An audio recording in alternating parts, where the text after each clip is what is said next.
34. Inspector Generals as banking investigators. You must recognize that Inspector Generals function as specialized banking investigators.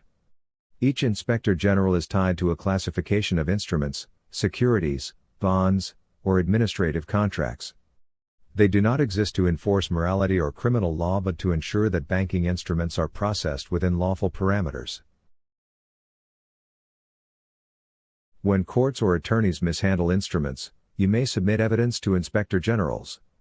They have authority to review whether a warrant lacked a seal, whether a mortgage was fraudulently processed, or whether securities tied to your name were improperly monetized. Their role is limited but powerful. They can compel officers to follow lawful procedures or expose them to liability when they refuse. You must understand that Inspector Generals are not allies of individuals, they are guardians of the system. However, their duty to investigate fraud means you can invoke them as tools when courts attempt to bypass lawful financial protocols. Properly documenting fraud gives Inspector Generals the jurisdiction to act. Footnote. This section establishes that Inspector Generals serve as banking investigators who review fraudulent handling of instruments and enforce financial compliance.